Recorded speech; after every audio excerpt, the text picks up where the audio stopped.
Here's how I created this Mardi Gras wreath. I started with a 24-inch pine base that I already added gold and Mardi Gras colored mesh to.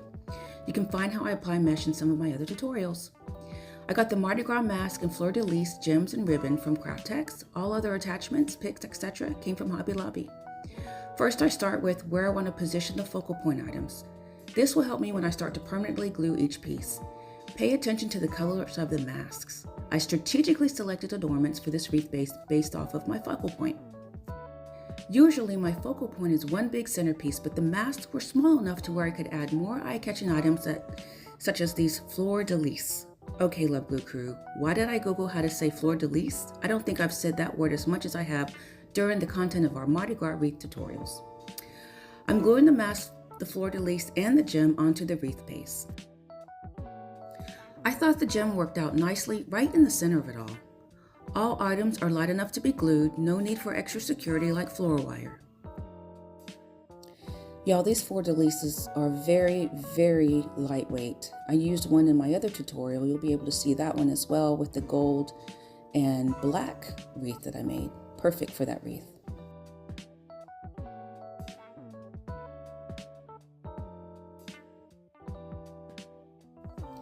Believe it or not, this huge gem is very lightweight. It sticks securely onto the mesh with enough glue. It's not going anywhere. Next, I need to determine a position for this gorgeous Mardi Gras ornament. I think this adds an extra enhancement to all the Mardi Gras colors. As you can see, LovegLew crew, sometimes it takes moving on to the next item before you determine permanent placement. Just let it grow as you go. You may use some items, you may not. What do y'all think of this crown? I couldn't resist it. It adds a special regal and celebratory touch to the wreath. I was going to use wire to apply the crown, but instead I used the pine-based ties to attach to the wreath base. The ties work perfectly to secure it right onto the base. I pulled some of the mesh through the middle to shine through.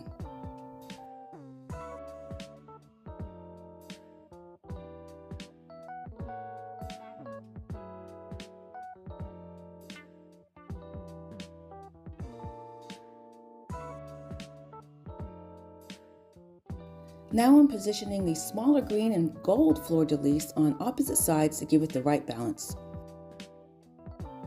Both of these are very lightweight as well. They look like metal, but they're actually made out of plastic. So securely gluing them in place is no problem.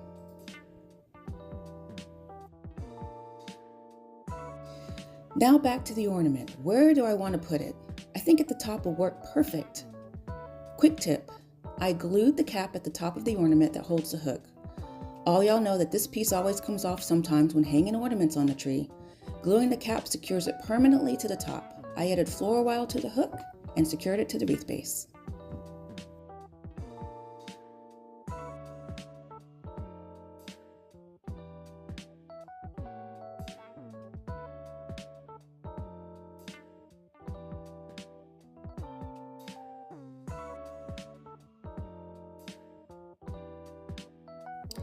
Now it's time to make the bow. Check out my other tutorials on how to make my bows. Make sure you have your easy bow maker. It's linked in my description below. Okay, LovegLew crew, this ribbon is so beautiful. I love the multi-designs, but still keeping with the color scheme. The great thing about ribbon is that it adds color contrast, texture and dimension, a festive flair, a symbolic significance, and a special finishing touch, and can add an opportunity for personalization. I'm using 3 different types of bows. The first bow is 2.5 inches, the second bow is 2.5 inches, and the third bow is 1.5 inches. Each one has a Mardi Gras theme that just definitely enhances the wreath overall. So beautiful. I'm securing it with a zip tie, and we'll add a piece of pipe cleaner through the back so that way I can thread it into the wreath.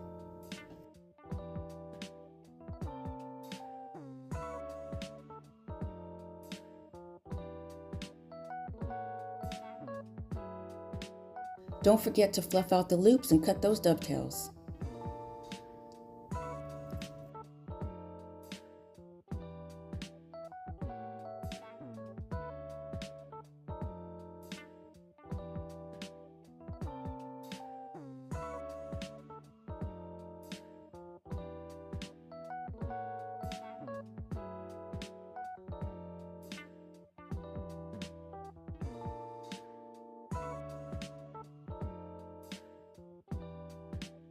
Next, I'm going to apply the next I'm going to apply the bow to the bottom of the wreath. I'm using the pipe cleaner to thread through the bottom, and I'm going to wrap the pipe cleaner around the ties of the pine base. Alrighty, LovegLew crew, now I'm contemplating my next picks to add. When you are creating this on the fly, this will definitely be an obstacle. Which ones to add? Which ones to place? Where to place them? Of course, you know me, like I said earlier, I'm contemplating where to put them, but I am definitely strategically using each pick so I can maximize how I place them around my wreath and make sure that I have enough picks to go around the perimeter so it balances out.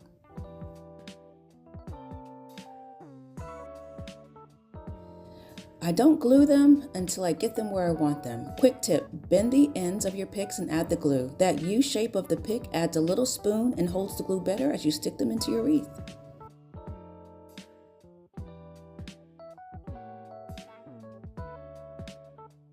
I started with the purple, gold, and green picks because they are the ones that add more of the color scheme that I have in my wreath. And I like these. I love that they have this whimsical look with the berries, the cute ornaments on top.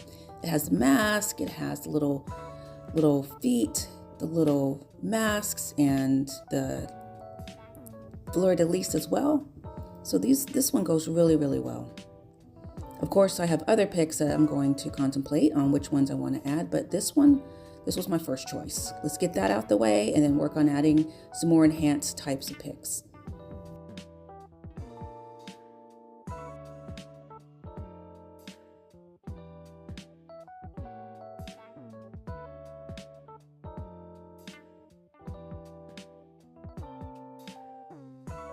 Now let's get these glued in so we don't forget which ones weren't glued, because you go too far and add more picks without gluing them all in as you go, then you'll forget which ones you need to glue in. Quick tip though, as I finish my wreaths, I always pull on the picks to see that they're all glued in, and if any come out easily, it's not glued.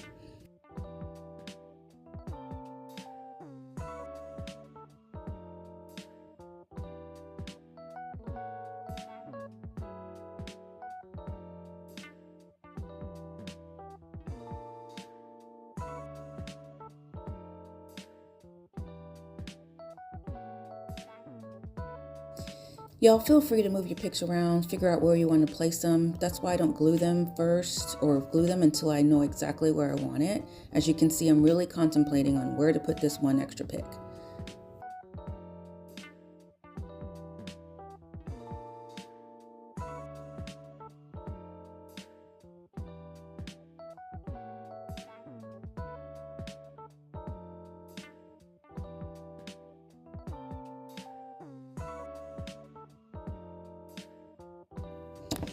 Okay, so we have picks, and more picks. What do I want to do? Sometimes it's best just to take a step back and look at it and see if you may have enough. But I definitely want to use those sparkly green ferns. All right, now while I contemplate that, I'm going to go ahead and add the gem to my bow. I'm calling these my gem bows, y'all. Now I had a gold gem that I could have used, but I think the purple really sets it off really nicely.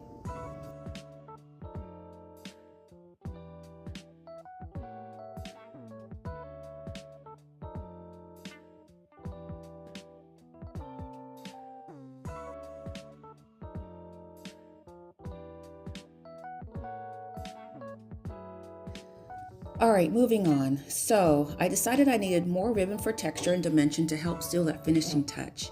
I measured the ribbon at 13 inches to add some tails around the perimeter of the wreath.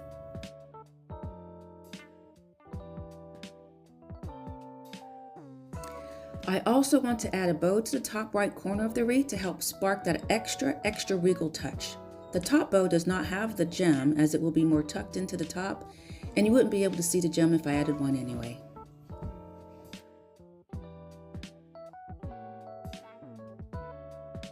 I'm using the same concept of making my bow, and I'm definitely not going, like I said, not adding the gem, but I'm going to tie a ribbon around the center, and then I will definitely add a pipe cleaner so I can secure it inside the wreath using the pine ties.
For the final touch, now to add the ribbon tails. I cinched the tail in the center, wrapped a pipe cleaner around the cinch, and used the pipe cleaner to attach to the pine base ties.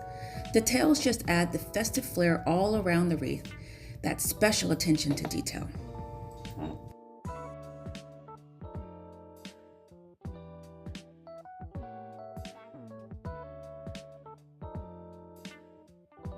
Make sure you add enough to balance it out, to make sure they're even on both sides, and make sure that it just flows perfectly around the perimeter of your wreath base if you choose to use tails.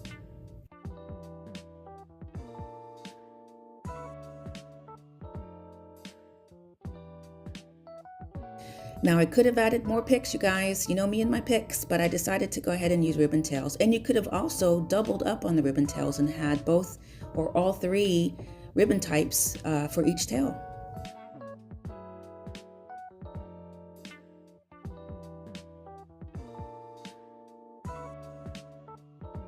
Don't forget to cut those dovetails.